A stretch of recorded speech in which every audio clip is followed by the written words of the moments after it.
Roger came to with his cheek pressed against a mop bucket, the world strobing red through the cracked seam of the supply closet.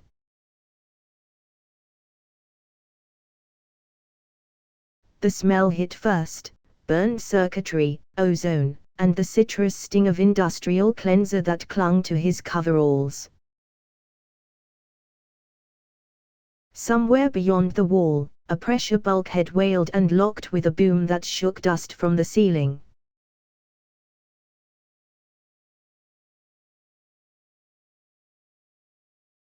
He pushed out into the corridor, blinking at the emergency strips that painted everything in panicked pulses. The arcade's clean, sensible lines were smeared with smoke, a spider web of cracks feathered across a batch of shattered wall. On one, a security feed sputtered and then steadied long enough to show a boarding tube clamped like a leech to deck 3. Figures strode through it, thin and insectile behind visor masks, rifles crooked in their arms. He had heard the rumors at mess, Saurians, scavenger lords of the fringe, who loved nothing more than a prize they hadn't paid.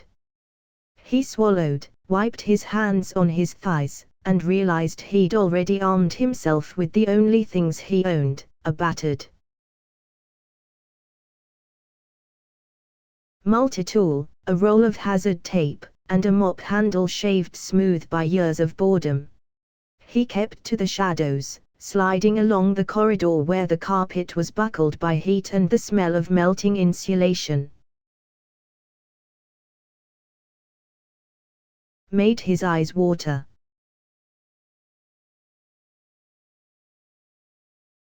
Bodies lay where they'd fallen, feet protruding from a lab doorway, a gloved hand still clamped around a data pad whose display looped a warning about containment protocols. Roger crouched and eased the pad free, thumbing through messages until a security clip snapped into focus, the star generators. Cradle crackled and sputtered, then the cradle was empty, guards sprawled like discarded dolls. He didn't understand half of what the star generator did, just that the scientists spoke its name like it could both save and ruin everything, the way an open flame could comfort you on a dead world or take the whole settlement in a breath. He pocketed an ID wafer he pried from the dead man's lapel and kept moving, ducking into a maintenance crawl space when voices clicked down the hall in a language that sounded like knives hitting glass. Through the grill he saw one of the Saurians pause by a streak of blood, visor's green display sickly in the red lighting, then they moved on, boots whispering. The metal around Roger thrummed with the arcade's heartbeat knocked out of rhythm. Somewhere far forward something detonated with a gentle, fatal cough. By the time he reached the life pod bay his lungs were raw, his coveralls spattered with a constellation of soot and someone else's workday. The bay doors had tried to close and then failed, frozen with a crescent grin torn into one side, leaving a jagged entrance.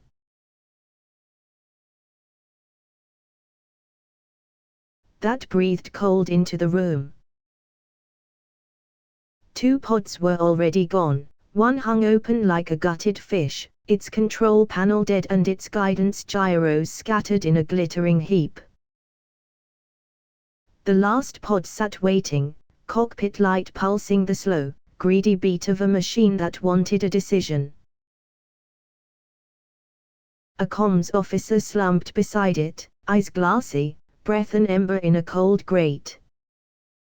"They'll take it," she rasped when he knelt, and pressed something flat and warm against his palm.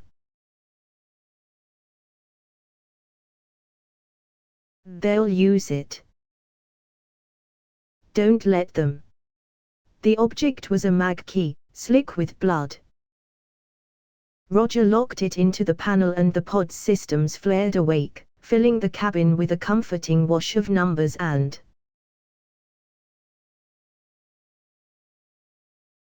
green ticks that meant nothing and everything. He strapped in, fingers dancing clumsily across the unfamiliar sequence, and hit release. The pod coughed free just as the Arcada shuddered, a ripple of light racing along her spine. Through the tiny viewport he watched his ship, his break room, his routes, his little kingdom of floors and filters, bloom into a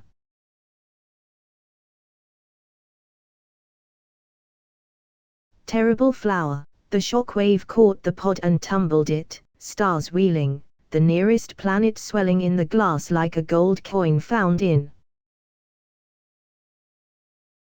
the dark.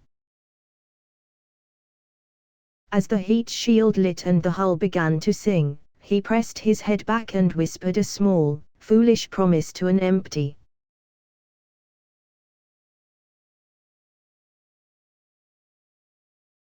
cabin. He would not be the last person who remembered what the Arcada had carried, or who it had been stolen by. Refusal.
Null annotations.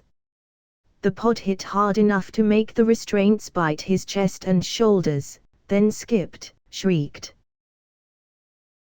He surfaced from the black somewhere after the screaming stopped, cheek pressed to the canopy where a spider web of cracks held the sky together. Sand hissed in through a seam and piled like sugar by his ear.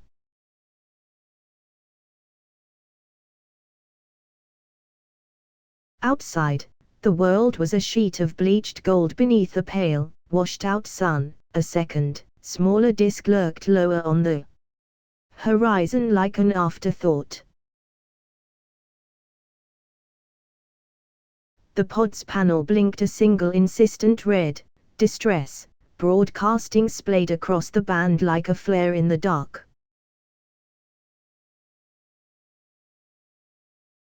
He thumbed the emergency kit apart with hands that didn't feel entirely attached to him and found a pressure hood with a craze.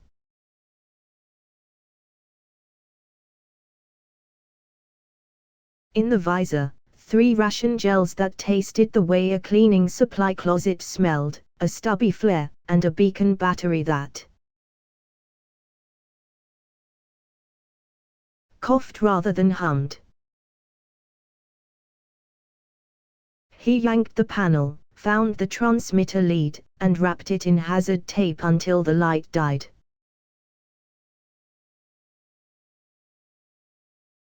In the high, thin air a distant shape slid across the blue, a knife-slender silhouette leaving a contrail that twitched like a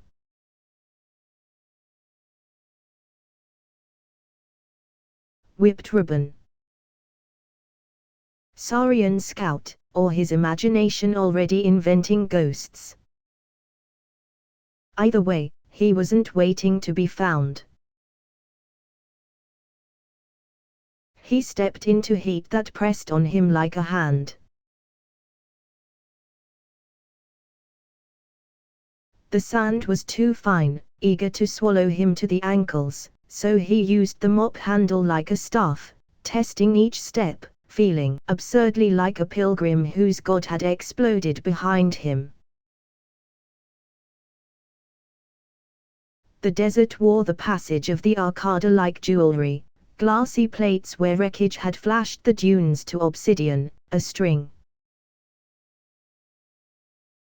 of cooling beads that were once something more meaningful than slag. He kept to the lee of a line of rock spires that soared the sky into shards, ducking when a low hum teased the air and a skiff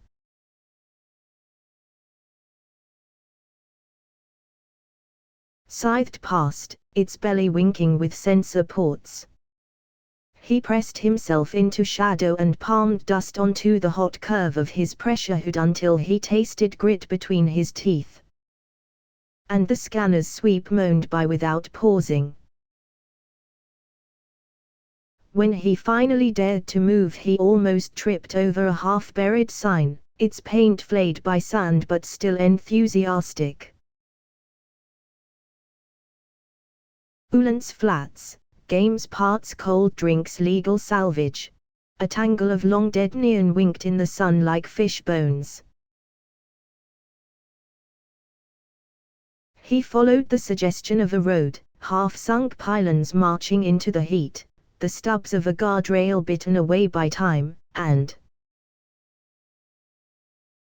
found the skeleton of a skimmer in the arms of a dune, a bright bead of intact power cell blinking at its heart. It popped into his palm after a few minutes of coaxing with the multi-tool, and he tucked it away, feeling for the first time like the world hadn't taken everything.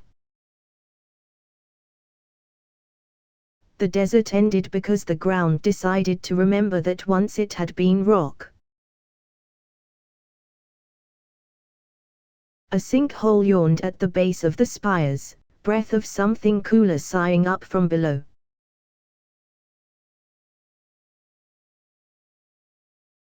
He slid on his side down ribbed stone into a twilight stitched with soft bioluminescence, the air suddenly wet and alive with the drip and click of hidden things. The walls were crowded with carvings that weren't quite pictures and weren't quite writing, spirals and eye shapes and a starburst motif that tugged at him with the same half-fear, half-worship he'd seen in the Arcada's labs when someone whispered the word star generator. He reached to brush dust from one, and the ID wafer in his pocket warmed as if answering a question. Something spoke without words, a cool pressure at the base of his skull that spelled out a single idea: witness. The floor trembled. He smelled brine and metal and something sour, and then it came, vast and pale, limbs like jointed sickles, a mouth that opened like a wound full of grinding plates. The Orat's eyes found him and narrowed with the unambiguous relief of hunger. Between them, near enough to add its own voice to the mix, a wide, slick poolside bubbles to the surface and left iridescent streaks that hurt to look at for too long.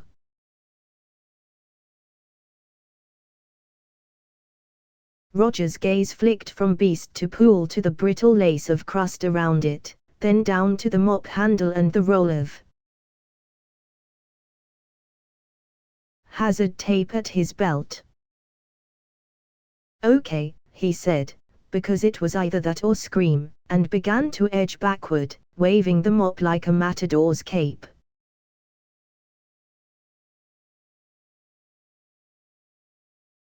Inviting, taunting, leading the thing toward the one patch of ground in the room that looked like it really wanted company.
Roger let it fixate on the bright flutter of hazard tape he'd wrapped around the mop's end, a ridiculous streamer in the cold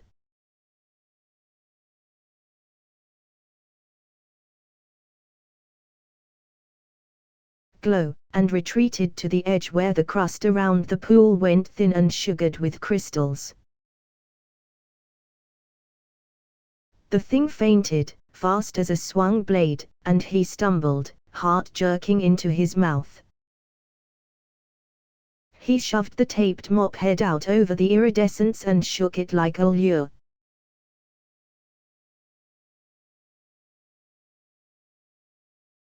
The orat lunged.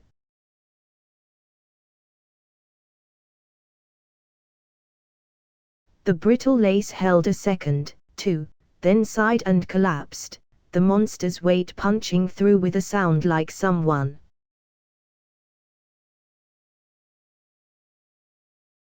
tearing wet cloth. Acid plumed up in a fuming skirt. Roger flung himself sideways, the heat licking his suit, the mop handle searing his palms as he used it to vault clear. The chamber filled with the smell of hot coins and spoiled fruit. The orat thrashed like a drowning spider, limbs scissoring, plates sloughing away in curling strips that the pool devoured with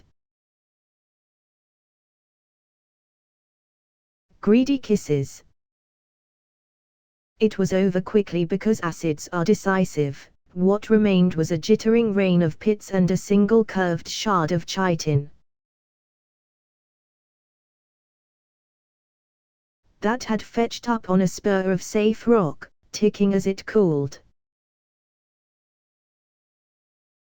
He pried it free with the multi-tool, wrapped it double in hazard tape until the hiss on his glove stopped, and only then realized he was shaking hard enough to make the light on his hood strobe.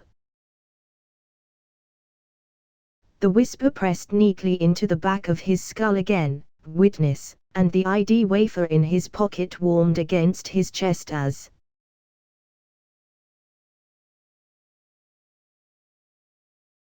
if something on the other end of it had nodded. He followed the whisper because he didn't have anything better than a voice in his head and because the air where it led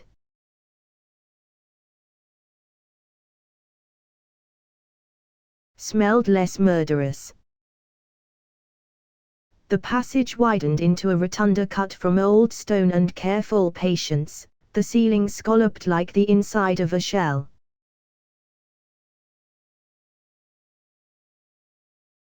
A device sat at its heart, equal parts jewelry box and altar, all glassy planes and threads of metal that hummed in sympathy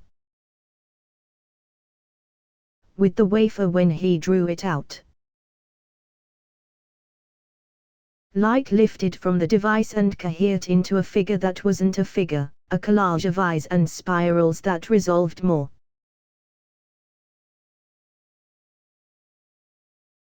as a feeling than a face.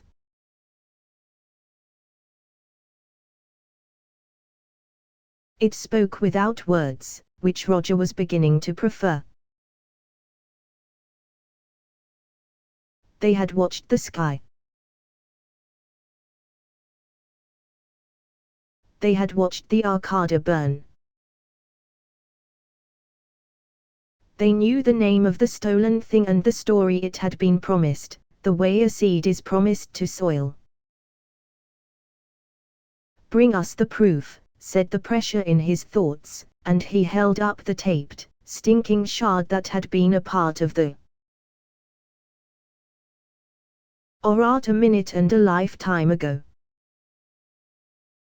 There was approval, cool and tidal, followed by an unfurling map, an inland sea gone to salt, the line of rock spires he had already learned to respect, a dotted thread to a sprawl of shacks and signs half swallowed by a dune. A dais trembled and seams opened in the floor. Something rose, a skimmer, bone simple and elegant as a shovel, its surface etched in the same starbursts he'd seen on the its power cradle yawned like a mouth waiting for a morsel. Roger fumbled out the bright bead of a power cell he'd charmed from the dead skimmer in the sand and slotted it home.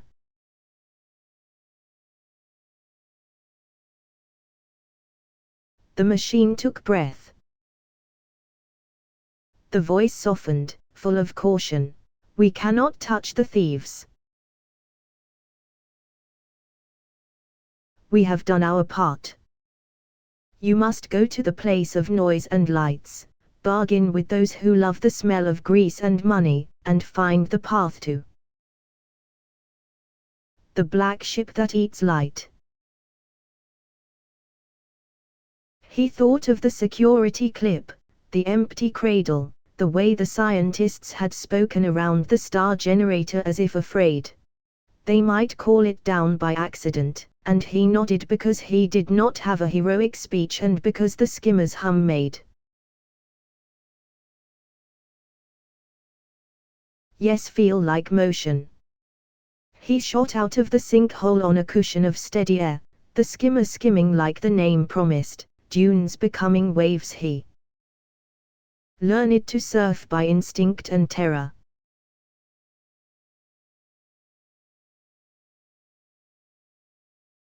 Behind him a saurian skiff blinked into the sky like a bad idea remembered late. He cut hard for the rock teeth, let his plume of dust hang like a curtain, and came out the other side of the gap with the throttle jammed and his mouth full of an involuntary laugh that sounded a little like crying. Ulan's flats swam up out of the mirage, a rash of corrugated roofs and leaning signs and heat-hammered patrons moving from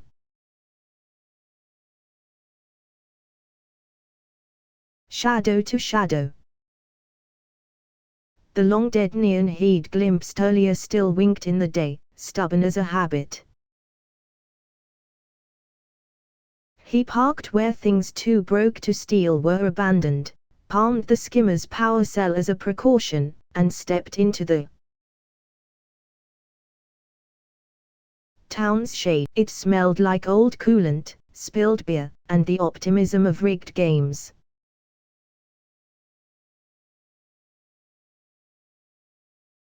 A saloon vibrated with a band that couldn't decide on a key.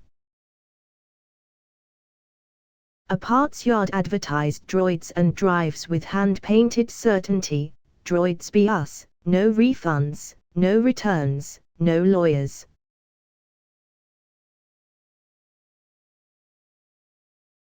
He needed Buckazoids, a lot of them, and the quickest way anyone had ever invented to make a fool of yourself was blinking and jingling in the corner, 3 slots, a clutch of locals watching them the way congregations watch a saint's statue to see if it will weep.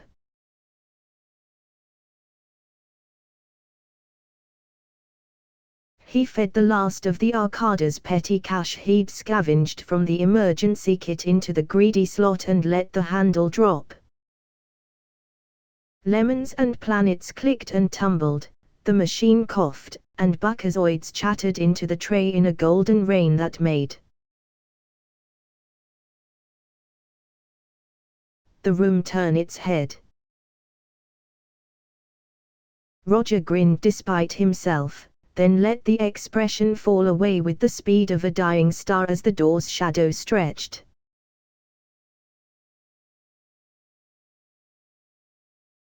And a pair of Saurians in ratty civilian cloaks stepped inside, visors dark, rifles unshouldered but ready, eyes sweeping the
room like they already knew who they were here for, refusal, null, annotations.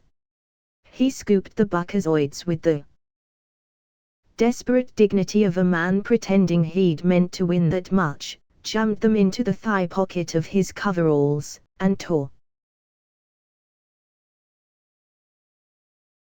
He slapped it across 2 wobbling stools to make a bright yellow tripwire and upended one of the ration gels in a quick stripe.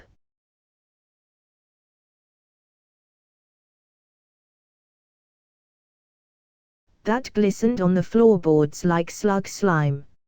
The Saurians ghosted in, cloaks brushing the doorframe, visors humming as their HUDs painted the room, and the first one hit the tape, skidded on citrus-scented ooze, and went down in a graceless tangle that took a gambler and his drink with him. The band hiccuped and then leaned into chaos like professionals, kicking into a snarling riff that made breaking things feel like choreography. Roger swung the mop handle up as if it were a spear, knocked a hanging neon cold drinks sign so it sparked down like a curtain of fireflies, mouthed a wide, apologetic sorry at the bartender, and rode the surge of bodies toward the side door. Blast of fire stitched blue through the smoke just as he shouldered into sudden heat and daylight.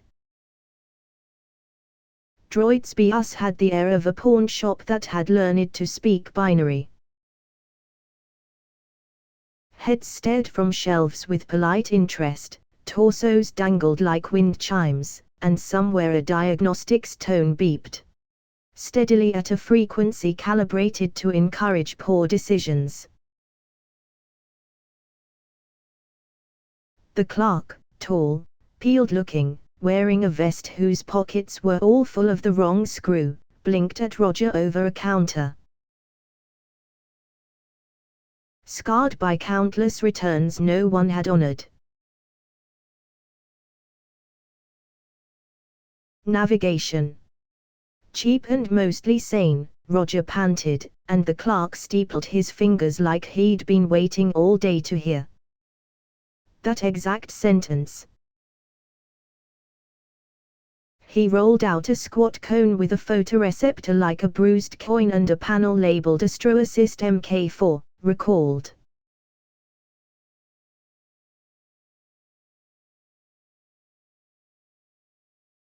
Charts to the inner 5, extrapolations to the fringe, personality chip burned down to agreeable, the clerk said.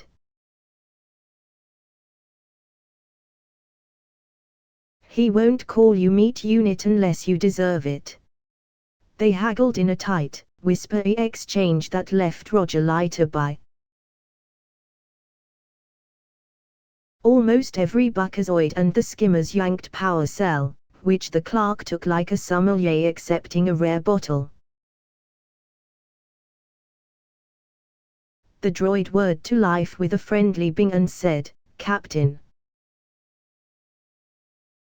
I am 91% confident I remember which end of a ship points away from the ground." The clerk nodded across the lane.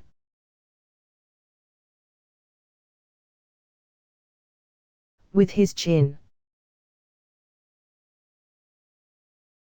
Ships across the way. Buy fuel here or pray to whatever passed for a god on the Arcada. Word is, there's a bounty for a janitor.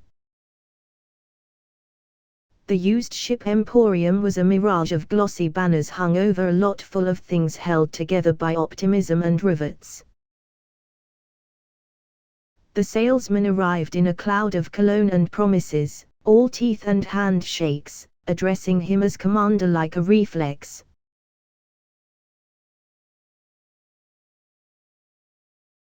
They toured the inventory, a bubble canopy racer that sighed when he touched it, a fat freighter with a rust bloom the size of a bed, and a needle-nosed courier patched in mismatched plates that gave it the look of an argument that could fly.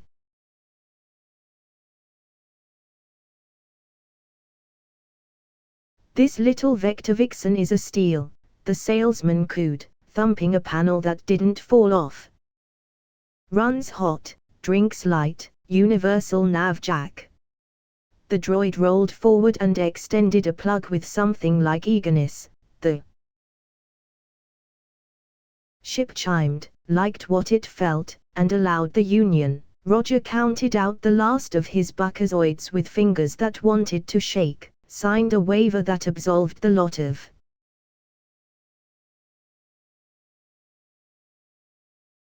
everything up to and including acts of God, and let the salesman clap him toward the ramp.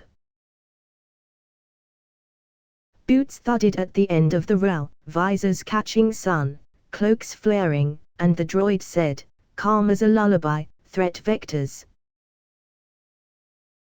Recommend away." He slapped the hatch, dropped into a cockpit that smelled faintly of old fries and iron scorch, and thumbed. For a terrifying second the engines coughed like a smoker.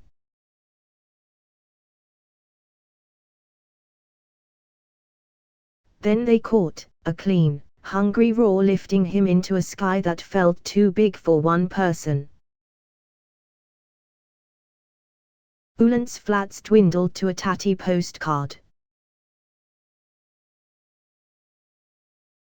Atmosphere thinned to velvet. And there, ahead, Where the stars seemed to bend wrong around a dark piece of night, hung the Saurian battle cruiser like a bat. Feeling made metal.